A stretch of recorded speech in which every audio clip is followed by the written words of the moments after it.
Halo teman-teman, selamat datang di channel Dani Wae. Gimana kabarnya teman-teman? Semoga sehat selalu dimanapun Anda berada. Kita kali ini akan membahas tentang produksi massal di dalam produk kreatif dan kewirausahaan kelas 12 bab 1.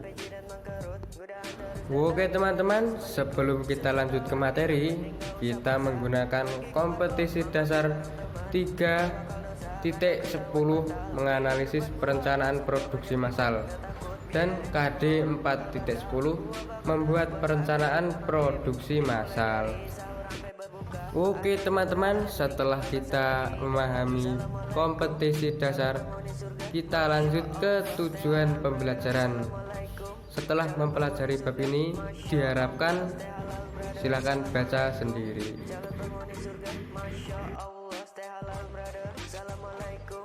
Oke teman-teman, daripada kita kelamaan, kita lanjut ke pengertian produksi massal. Apa pengertian produksi massal?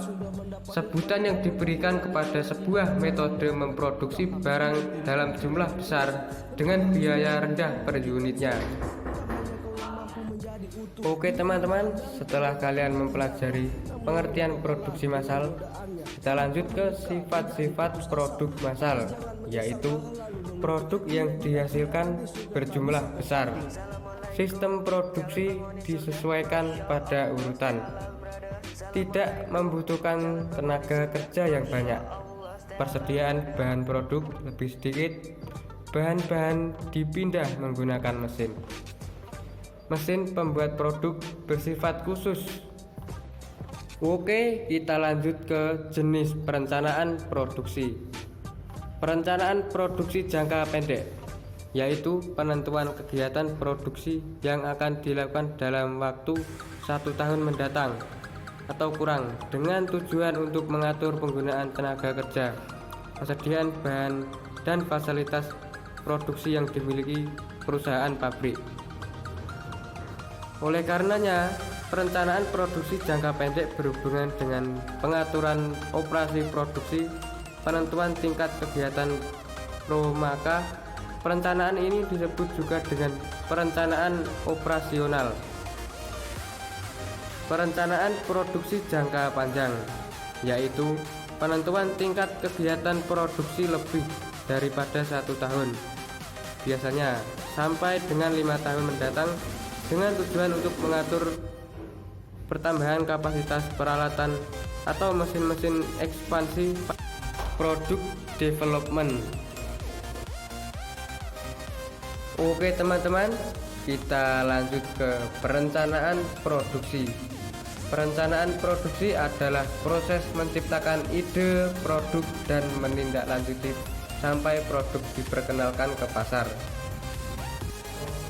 Perencanaan produksi meliputi hal-hal berikut ini. A. Mempersiapkan rencana produksi mulai dari tingkat agregat untuk seluruh pabrik yang meliputi perkiraan permintaan pasar dan proyeksi penjualan. B. Membuat jadwal penyelesaian setiap produk yang diproduksi. C. Merencanakan produksi, pengadaan komponen yang dibutuhkan dari luar, dan bahan baku. D. Menjadwalkan proses operasi setiap order pada stasiun kerja terkait. E. Menyampaikan jadwal penyelesaian setiap order pada para pemesan. Dan berikutnya ada tahapan produksi massal. Yang pertama, market research dan feasibility study. Market research. 2. Brainstorming. 3. Menentukan tujuan dan batasan produk. 4. Menggambar produk. 5. Review produk. 6. Membuat prototipe atau sampel. 7. Uji coba. Yang terakhir, produksi massal. Adapun fungsi dan tujuan perencanaan produksi. 1. Menjamin rencana penjualan dan rencana produksi konsisten terhadap rencana strategis perusahaan.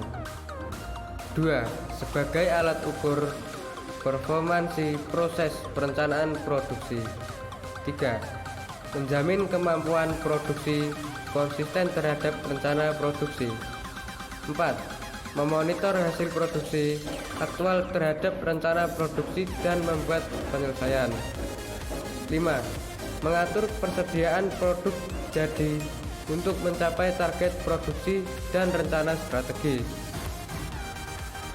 Berikut 5 dimensi untuk menilai kinerja usaha pengembangan produk.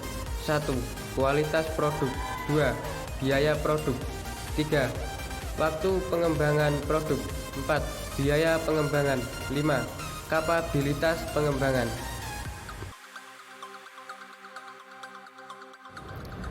Dan yang terakhir adalah kesimpulan. Pengertian produksi massal. Produksi massal adalah sistem produksi barang secara terus-menerus dengan kuantitas barang berskala besar. Dalam produksi massal, perusahaan manufaktur dapat menghasilkan ratusan bahkan ribuan produk secara bersamaan. Proses produksi massal biasanya dilakukan oleh perusahaan industri besar dan pabrik dengan ratusan karyawan, apalagi aliran produk selalu berjalan terus-menerus, sehingga tidak mengherankan kalau suatu pabrik besar dapat menghasilkan begitu banyak produk dalam waktu yang singkat.